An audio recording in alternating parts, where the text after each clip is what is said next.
చూడండి, నేను మీకు కొత్త బ్లేడ్ ఏయడం అనేది చూస్తున్నాను. ఇది బ్లేడ్ మనకు అరిగినట్టయితే మనము గ్రైండ్ చేయడానికి వీలుగా ఉండదు. కొంచెం గూడా రాయి మనకు గాలాలు తీయడము, చెక్కడం అనేది రాదు. కాబట్టి ఆ యొక్క బ్లేడ్ అనేది కొత్తదైనట్టుంటే, అరగకపోయి ఉన్నట్టుంటేనే మనము ఎట్లా అంటే అట్లా గాలాలు తీయడానికి అనేది ఛాన్స్ అనేది ఉంటది. కొంచెం సెంటర్‌కు ఆ యొక్క బ్లేడ్ దంగినట్టయితే మనకది వర్క్ అనేది సరిగ్గా చెయ్యదు.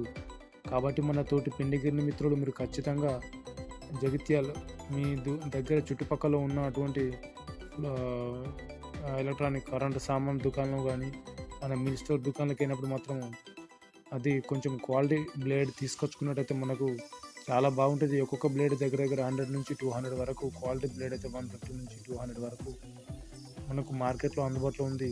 కాబట్టి ఒక 2, 3 మనము ఎక్స్‌ట్రా తీసుకొచ్చుకొని పెట్టుకున్నట్టయితే మనకు వన్ బై